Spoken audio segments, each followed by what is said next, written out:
Marvel's Agents of S.H.I.E.L.D. Starring Clark Gregg, Ming-Na Wen, Chloe Bennett, Elizabeth Henstridge, Henry Simmons, Natalia Cordova-Buckley, Jeff Ward. So I have just been loving talking about Agents of S.H.I.E.L.D. so much lately. And as a whole, the series premieres have kind of been a mixed bag. Like, some of them have started their respective seasons with an absolute bang, while others sometimes feel sort of like a side mission, or at least don't push the plot along as far as it should. But that said, I wouldn't say that any of the premieres are actually bad. Each one does have at least some enjoyable element or some element to it that makes it an enjoyable watch. But anyway, here's how I'd rank all 7 season premieres. So in 7th place is Season 6, Episode 1, which is called Missing Pieces. So Missing Pieces probably actually had the most difficult task out of any of the other season premieres. It essentially had to restart the entire show. Like, Season 6 feels kind of like the comics that come out after the actual show has ended, because Season 5 was an insanely good final to the show, and if the show had ended there, I would probably consider it one of the greatest endings to a TV show I'd ever seen. Like, almost all the big plotlines had been wrapped up in a satisfactory way, and thus Missing Pieces sort of had to restart the entire show. It had to be an episode that felt like a soft reboot. And out of any other premieres, this is the one that's probably most comparable to the pilot. And unfortunately, it does show. Now, I'm not saying this is a bad episode, not at all, but I just don't think it survives the weight that it has burdening it. Like, sure, the space scenes are awe-inducing and some of the coolest stuff we've seen in the show yet, but the search for Fitz was a storyline that could have started in a much more substantial way. It kind of just started with Simmons being kind of horrible and being annoying to Deke and Piper, and the episode on that front really kind of just felt like a where are these characters now, rather than a well-written beginning to the story. On the Earth-based front, this episode tried to recapture the Season 2 premiere magic by introducing tons of new S.H.I.E.L.D. agents, but none of them even make half the impression that Hunter or Hartley or Mac did when they first showed up in Season 2. The villains of the episode are also extremely underwhelming. They only become interesting when Sarge makes his big debut, but that technically happens in episode 2 rather than this episode. But like I said, the episode isn't the worst.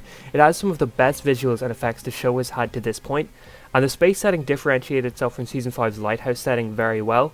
Daisy also finally starts to feel like someone who's becoming a serious leader, and Mac being in charge of S.H.I.E.L.D. is one of the best things to happen on the show.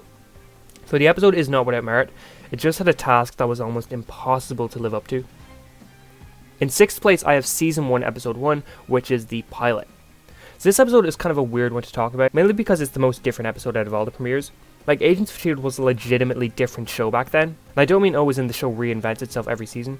No, S.H.I.E.L.D. in Season 1 is actually completely different when compared to Season 7. Like, every character is different, everything is much brighter and happier, the tone is much cheerful and much more cheesier. The season just stands out from the rest, and even though S.H.I.E.L.D. changes itself up every season, Seasons 2 to 7 are all pretty tonally consistent and all familiar with each other. Season 1 is just a complete outlier. Like, if you've never rewatched a season, then please do, because with the knowledge of what comes later, it does make these episodes a lot easier to watch and more enjoyable.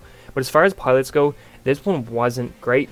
It was filled with cheesy jokes and overdramatic scenes, and it was something more akin to a show from the mid-2000s than one from 2013.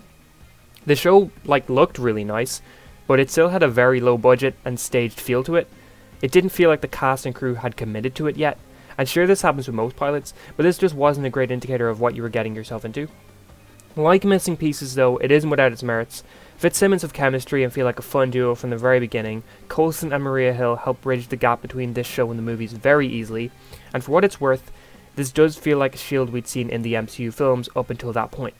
It wasn't a great start, but it held promise, and it teased the show being able to become something greater, and it very much did. In 5th place is Season 3, Episode 1, which is called Laws of Nature. Now, I actually do love a lot of elements in this premiere. It's kind of a debut of Daisy being a full-on hero. Like, sure, she's not called Quake yet, but she's halfway there, and we get a huge reveal of the Zephyr 1, which looks amazing. Coulson has his new cybernetic arm, which becomes a pretty big part of his character, and we start to see Fitz really come out of the shy nerd characterization and become a complex and serious character as he goes after Gemma. As a matter of fact, this episode actually does have a top 5 Fitz scene for me, which is him breaking into the monolith room and screaming at it to do something. Do something!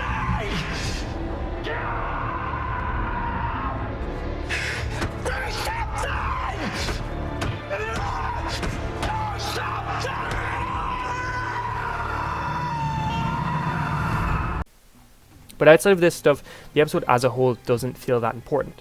The ATCU is revealed to be this new antagonist to S.H.I.E.L.D. They're kind of different to Hydra in that these ATCU people are very much an anti-S.H.I.E.L.D. and Rosalind is kind of their Coulson.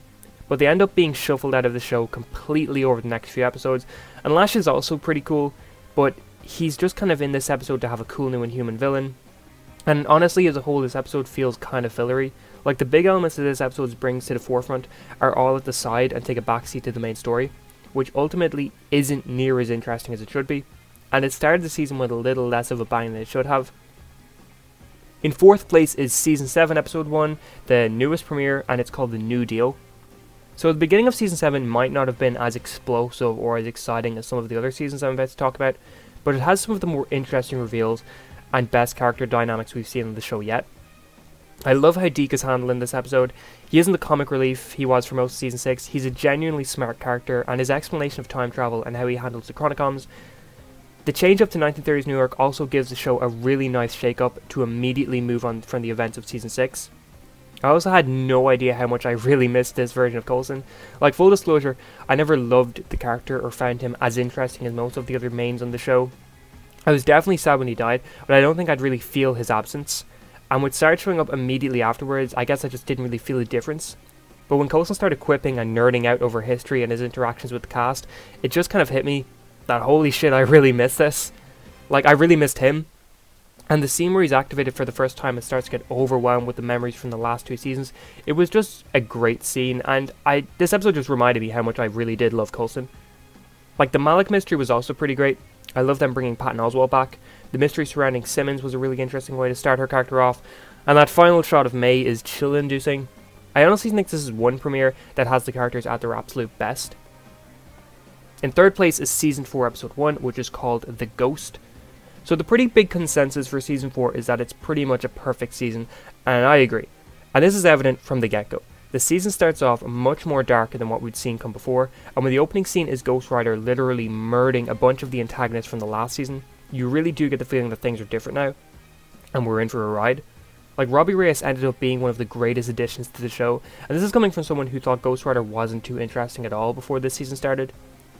Now, I'm kind of sick with the storyline of Daisy going off and doing her own thing. It happens pretty much every season now, or where she goes against the orders. But her as full-on Quake, the Vigilante, is amazing, and her fights with Ghost Rider are still some of the best we've seen on the show. This also leads to one of the best pairings we've seen on the show too, which is Daisy and Robbie. And how this premiere handled foreshadowing is also masterful. Like, one of the very first scenes is Fitzsimmons messing around with designs for a new project they're working on called The Framework. And you know, with Ghost Rider hanging around, we kind of just assume this framework thing is a throwaway to fill up screen time, but we were incredibly wrong about that. Also, splitting up the cast as they have a new director was a choice that, well, it was kind of frustrating. It did give Coulson and Max some amazing scenes together. But overall, this episode just started the season off by telling us this is the darkest and most serious we've been yet. This might have been a show you liked before, but now this is going to be a show you'll love. In second place is Season 2 Episode 1, and that is Shadows. So quality-wise, I would actually probably say that The Ghost is the better episode, but this one needs to be here just because of how important it is for what comes later. This episode changes everything for the show. It sets a new kind of pacing and tone that ends up becoming the norm, all the way to the end. It immediately differentiates itself from Season 1. This episode also introduces us to Hunter and Mac, two of the most important characters to come on board the entire show.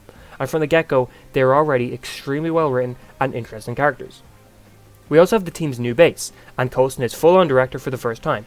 We have flashbacks with Peggy Carter and the Howling Commandos, we get introduced to the Kree Diviner, Carol Creel, and Talbot starts to become a more important character.